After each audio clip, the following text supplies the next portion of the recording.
gis-gis sant ak muñ.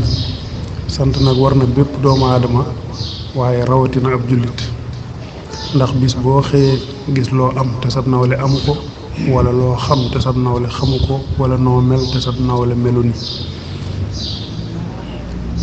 sant nag ñépp a koy wax waaye ñu néew a ko def, ndax koo nuyu mu ne la maa ngi sant, waaye boole ko jàmbat.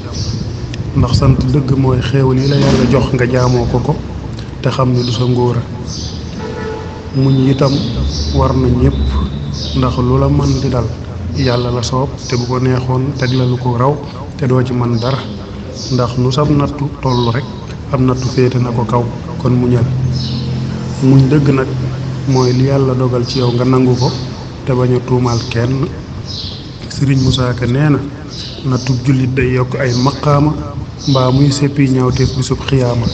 kon nattu dañ koy muñ te bàyyi jàmbat, ndax ku ne am na lu muy weyaale. Sëriñ Bay Jaxate nee na mag ñépp a bokk ni wëy, ndaw ñépp a bokk ni wëy, ku dee fi ñee mi ngi ci ruq naa fa wuy sama ndey.